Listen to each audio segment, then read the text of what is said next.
Imagine this. You're running late, your calendar is full, your phone won't stop vibrating. You've checked the time 5 times in the last minute. You weave through people on the pavement, apologizing as you squeeze past strangers. Coffee in one hand, laptop in the other, everything feels urgent, everything feels important. Then, you notice someone walking toward you. They aren't walking quickly, they aren't walking slowly, they're simply walking. No phone in their hand, no frantic movements, no anxious glances at their watch. Their pace never changes.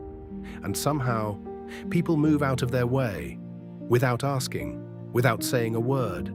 No one seems frustrated by them, no one tells them to hurry. The world quietly adjusts itself around them. You've probably seen this person before, in an airport, a luxury hotel, a private members club, a corporate boardroom, an expensive restaurant. Some people seem completely untouched by urgency, and whether we realize it or not, we notice, we admire it. Sometimes, we're even intimidated by it. Most people think status is communicated through expensive cars, designer clothing, or luxury watches. But one of the strongest signals of status has nothing to do with what someone owns. It's how they move, because nothing reveals your relationship with power more clearly than your relationship with time. This is one of the quiet rules wealthy and influential people rarely explain. Not because it's a secret, but because, for many of them, it's become unconscious. For decades, psychologists and sociologists have studied the relationship between status and human behavior. One observation appears again and again. People with greater influence often display fewer signs of urgency. This isn't because they have less to do. Quite the opposite. Many CEOs manage thousands of employees. Investors oversee billions of dollars. Surgeons make life-changing decisions every day. Judges carry enormous responsibility. Their schedules are demanding, yet watch them closely. They rarely rush. The question is, why? The answer has surprisingly little to do with confidence. It begins with something much deeper. Control. Not control over other people, control over themselves. When someone constantly rushes, they're sending a message, whether they intend to or not. My environment controls me. My schedule controls me. My emotions control me. Urgency is contagious. When one person becomes frantic, everyone else begins to feel frantic too. Calm works the same way. One composed person can lower the emotional temperature of an entire room. This is why experienced leaders often appear slower than everyone around them. They're not moving slowly because they lack energy. They're moving deliberately because everyone else is taking emotional cues from them. The pace of the leader becomes the pace of the room. Think about the last time you checked into a 5-star hotel. The concierge doesn't sprint toward you. The receptionist doesn't rush their greeting. The staff move efficiently, but never frantically. Everything communicates the same message. We have enough time. That feeling isn't accidental.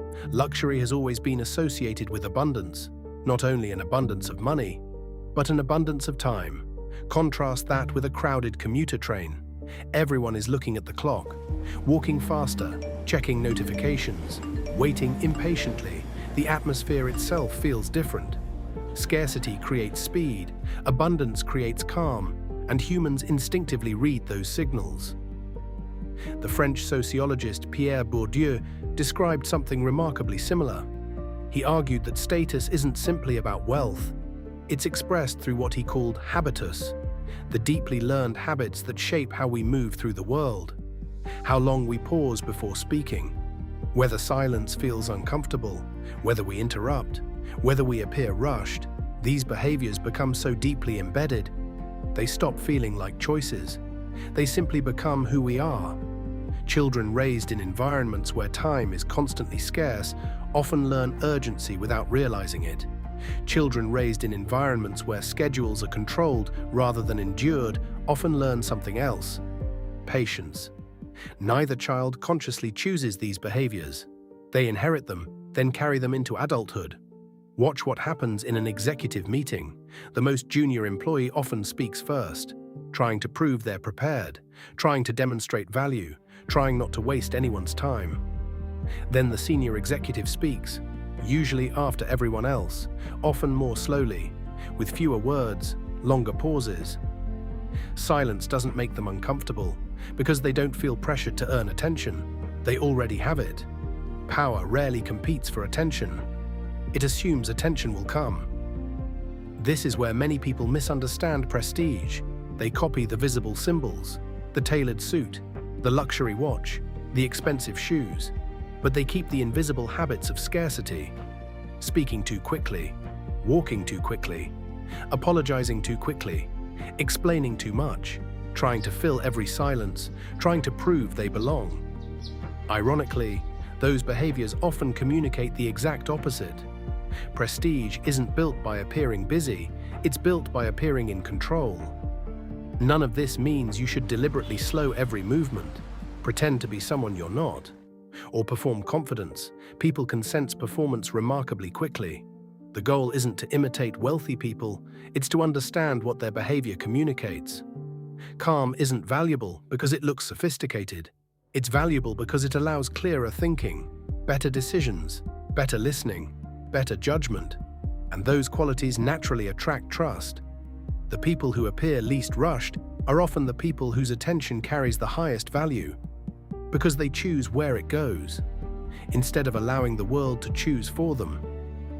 The irony is that many truly wealthy people spend years trying to buy back one thing: time. They hire assistants, delegate responsibilities, simplify their lives, reduce unnecessary decisions, not because they're lazy, because they've discovered something many people never do. Time isn't simply another resource, it's the foundation beneath every other form of wealth. Money can be earned again, reputation can be rebuilt, opportunities return. Time never does. Perhaps that's why those who value it most protect it so carefully. So the next time you enter a room, don't look for the most expensive watch, or the designer handbag, or the tailored suit. Watch how people move. Who remains calm when everyone else becomes anxious? Who speaks slowly when everyone else is rushing to be heard? Who seems completely comfortable allowing silence to exist?